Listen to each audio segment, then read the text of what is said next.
Aulia Safira dengan NIM 3519063. Di sini saya mahasiswi Prodi Bimbingan Pendidikan Islam Fakultas Usuluddin Adab dan Dakwah IAIN Pekalongan. Dalam video ini untuk memenuhi tugas mata kuliah tafsir BKPI, di mana saya mengangkat tema tentang etika konseling atau penyuluhan dalam Al-Quran.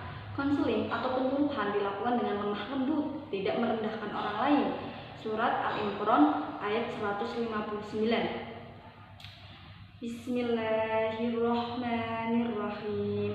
Fabima rahmatin minallahi linta lahum walau kunta faddan khalidal qalbi lam faddu minal hawlika fa'fu anhum wastaghfir lahum wa syawirhum fil amr fa idza azamta wa tawakkal 'alallah innallaha yuhibbul mutawakkilin, yang artinya, maka berkat rahmat Allah engkau Muhammad berlaku lemah lembut terhadap mereka.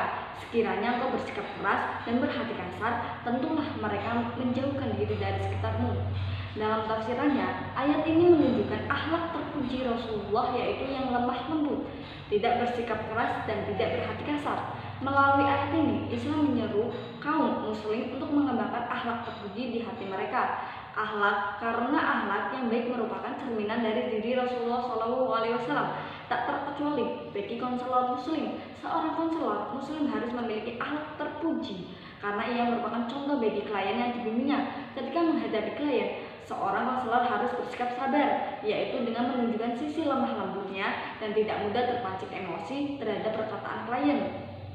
Selanjutnya dalam surat Al-Hujurat ayat 11, yang artinya, wahai orang-orang yang beriman, janganlah suatu kaum mengolok-olokkan kaum yang lain, karena boleh jadi mereka yang diperolok-olokkan lebih baik dari mereka. Yang mengolok-olok, dan jangan pula perempuan mengolok-olokkan perempuan lain, karena boleh jadi perempuan yang diperolok-olokkan lebih baik dari perempuan yang mengolok-olokkan. Janganlah kamu saling mencela satu sama lain, dan janganlah saling memanggil dengan gelar-gelar yang buruk. Seburuk-buruknya panggilan adalah panggilan yang buruk, fasik setelah beriman. Dan barang siapa tidak bertobat, maka mereka itulah orang-orang yang zalim. Menghindari dari sifat-sifat yang tercela seperti mengolok-olok, saling mencela, memanggil dengan gelar yang buruk, berprasangka buruk, mencari kesalahan, dan menyebutkan sesuatu keburukannya, untuk selalu positive thinking. Husnudon, menyadari kesamaan derajat, menghargai perbedaan dan saling mengenal satu sama lain, atau ta'aruf. Dalam etika ini, kita diwajibkan agar kita lebih baik lagi, agar tidak berprasangka buruk atau mencari kesalahan orang lain. Jadi, untuk menghindari sifat tersebut, lebih untuk mendekatkan diri kepada Allah Subhanahu wa Ta'ala. Etika menjaga kerahasiaan klien dan memberikan suri tauladan yang baik bagi klien. Dalam surat Al-Hujurat ayat 12, Al-Baqarah ayat 144, dan Al-Saf ayat 2-3. Di sini dalam Quran surat Al-Hujurat ayat 12 yang artinya, hai orang-orang yang beriman, jadilah kebanyakan dari prasangka, sesungguhnya sebagian prasangka itu adalah dosa, dan janganlah mencari-cari kesalahan orang lain, dan janganlah kamu mengakhiri sebagian yang lain. Kemudian, sukakah salah seorang di antara kalian memakan daging saudaranya sendiri yang sudah mati? Maka tentulah kamu merasa jijik kepadanya, dan bertakwalah kepada Allah Subhanahu wa Ta'ala, sesungguhnya Allah Maha Penerima Tobat lagi Maha Penyayang.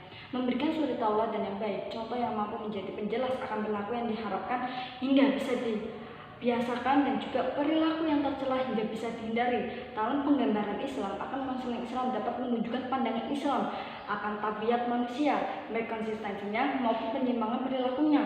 Pada dasarnya, semua manusia itu baik, namun ia pun mampu memilih untuk berbuat hal yang buruk, dan inilah yang sebenarnya titik kelemahan dari manusia. Sesungguhnya, pangkal dasar semua kegelisahan adalah ketiadaan dan juga jauh seseorang dan akidah Islam dan perilaku dapat dirubah.